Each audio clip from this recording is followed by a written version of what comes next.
This is a perfect afternoon movie about how easy and full of opportunity it is to be a straight white guy, and how imprisoning it is to be a woman. It has Gene Tierney acting malicious in Oleg Cassini outfits, it makes fun of influencer guys, it has a heart-wrenching Ann Baxter performance, and it has two old gay guys acting hilariously catty the whole movie. One of them even has the most kingly and coolest death scenes in any movie. This is The Razor's Edge, and I really have no idea how to describe it other than if you follow my channel, you're probably gonna like it. So the movie opens up at a party and we meet the particulars. You got Herbert Marshall, a Somerset mom, who's literally the author of the book that this is based on, and he's kind of like an all-knowing Greek god gay chorus or something. He kind of just follows everyone around, sometimes giving commentary, sometimes if he just needs to step in and advance the plot to cause more drama. You got Clifton Webb, who plays the melodramatic role of the extremely powerful gay guy. He's Gene Tierney's uncle, and he's kind of like the Emperor to her Darth Vader. He's there to kind of spur on the drama as well, not because of any maliciousness, but simply because he loves drama, and he's trying to set Gene Tierney up to be able to survive as a woman. He's a king. Gene Tierney is his niece. Tierney's incredible in this movie. She's absolutely wicked, playing the melodramatic role of conniving woman, but she's cursed with brief moments of having a conscience that undo her plans. She's in love with the impossibly stupid Larry Darrell, played by Tyrone Power, who ably takes up the melodramatic spot of clueless straight guy. And Ann Baxter is Sophie, who's a childhood friend of Tierney and Power, who plays the role of a woman that's an absolute mess. Having four of these really powerful melodramatic archetypes as well as a godlike gay chorus character following them around makes this movie a real treat. That's not to say you need all of them for a great 40s, 50s melodrama. You can make a great melodrama with three of them, like in Deception with powerful gay guy, conniving woman, and dumb straight guy. Or in Leave Her to Heaven with dumb straight guy, messy and conniving woman, and just conniving woman. Or in All About Eve with conniving woman, messy woman, and powerful gay guy. Or in Possessed with powerful gay guy, messy woman, and clueless straight guy. But this movie has all four and it's tremendous. Here's an attempted brief recap with some catty comments spliced in by Clifton Webb. Everyone's at a party and Gene Tierney's in love with Tyrone Power, which Webb doesn't like. In France, which after all is the only civilized country in the world, Isabel would marry Gray without thinking about it twice. Then, after a few months, if she was still in love with Larry, that's one of the things I've never understood about you, Louisa. You've remained hopelessly American. Tierney tries to convince Power to marry her and get a job, but he's like, I need to find myself. Which, like, I'm sorry, but what are you doing? That's Gene Tierney. Webb is happy about this, though, as he wants Tierney to marry this other clueless guy named Gray. Power finds himself a bit, and then he meets up with Tierney and Webb when they visit Paris. Webb still doesn't like him.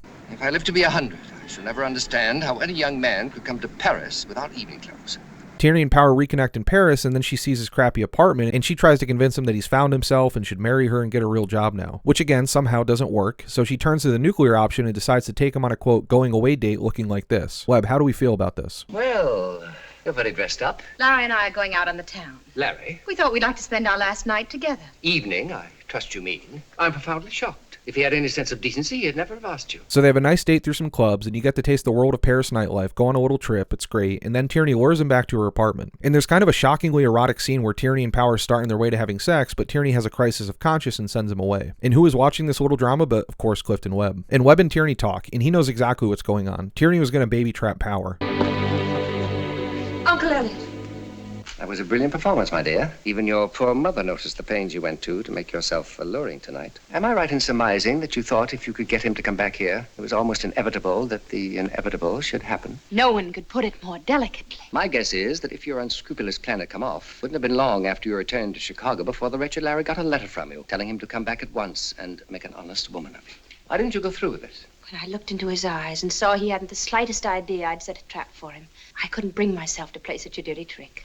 Couldn't help myself. And Webb is both happy that she didn't go through with it because he knows Larry's an idiot, but he's also kind of disappointed because Gene was being so devious, and as his apprentice, he's really just proud of how conniving she was being. And honestly, this dynamic actually reveals so much about gender roles during this time and how women and gay men express power in society. The uncle is literally doing an ethical thing in terms of training Tierney, as a woman, how to survive and thrive. In this time, she has no economic power to make her own money, she has no legal power to divorce, she has no medical power to control her own body, she has no physical or legal power to defend herself against spousal abuse, so the power that she needs to be able to express is political and social and emotional and subtle. So though on the surface to some viewers this might look like, look at this evil woman and evil gay guy, I would argue that that's some of the genius of this era of melodrama as a whole. For my straight guys out there, think of Tierney and Webb in this movie as people think of like Michael Jordan or something. Jordan is widely loved and respected even though he was a huge asshole to his teammates because hey, it's about winning, right? So Webb is happy that Tierney didn't choose such a bad husband in her eyes, but he's sad because she didn't follow through with such a well-crafted plan of seduction, but happy that she was able to think of it. So Power goes off to do more soul searching and Tierney gets married to Gray. And Sophie, remember her, gives a gift at the wedding that Webb is none too impressed with. What in heaven's name is this?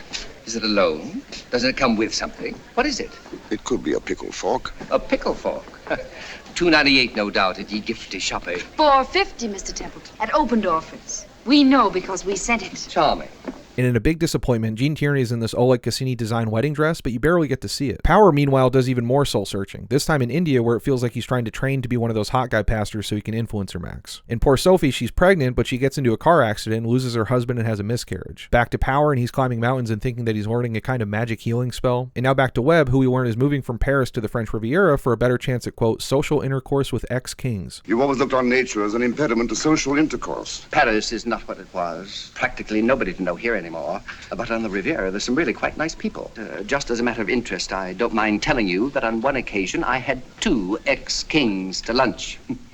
2. How nice. Yeah, as a straight guy, I also love taking 2 ex-kings to lunch at the same time to have social intercourse. We love it. And now Power comes back to Paris, and he meets up with Tierney and her husband, who has depression after losing a lot of money in the stock market crash. Power tries to use his newfound magical powers to fix him with hypnosis and a coin somehow. Whatever it does, Gray feels a little better, and they all decide to go out into the town, where they find Sophie, who's incredibly drunk and working as a sex worker in Paris. She gives a stunningly good drunk performance, and after they see her, while they're talking about how bad they feel for her in the car, Larry decides that he's going to use his powers to fix her, and also he's going to marry her. Obviously, Gene Tierney hates this. And now the movie gets really fascinating. As you can see, it's making fun of Larry's cluelessness. He thinks he has these powers now, so he immediately reintroduces Sophie to high society. And Ann Baxter plays this so wonderfully as she's a nervous wreck the entire time. She's just off in these scenes and looks so uncomfortable in there, something that everyone else picks up on except Larry. And so Webb, because he loves drama, decides to elaborately talk about how good this particular brand of liquor is in front of Sophie. He's trying to get Jean to be devious again, which she does because she's still in love with Larry, and so they both talk about how good this stuff must be, taunting Sophie with it, all the while Larry doesn't really get what's going on. Sophie goes back with Jean to her apartment, who now does one of the most evil things I've ever seen in movies. Tierney and Sophie talk, and Tierney is basically trying to low-key convince her to start drinking again. And in the coup de grace, she shows Baxter a picture of her kid and basically says, yeah, this is my daughter. She would be around your daughter's age. Oh, isn't that the one that died in the miscarriage? Which is, yeah, like just beyond evil. I've got to pick up Joan at the dentist's. I promised I would. Oh, baby, how old is she now? 7. Here. Linda would have been 9 in November. Stay here. I'll be back and we can talk.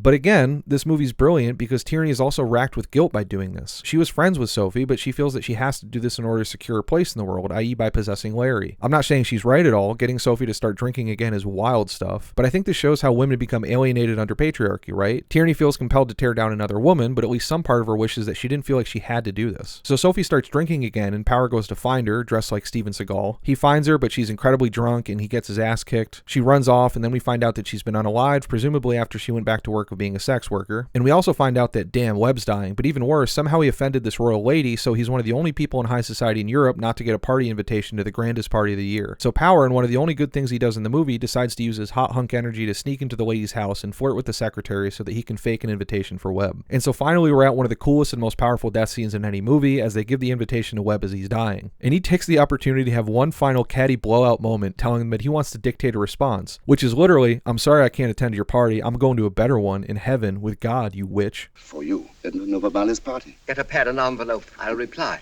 Mr. Elliot Templeton regrets. Cannot accept Princess Novi Malley's kind invitation owing to a previous engagement with his blessed Lord. The old witch.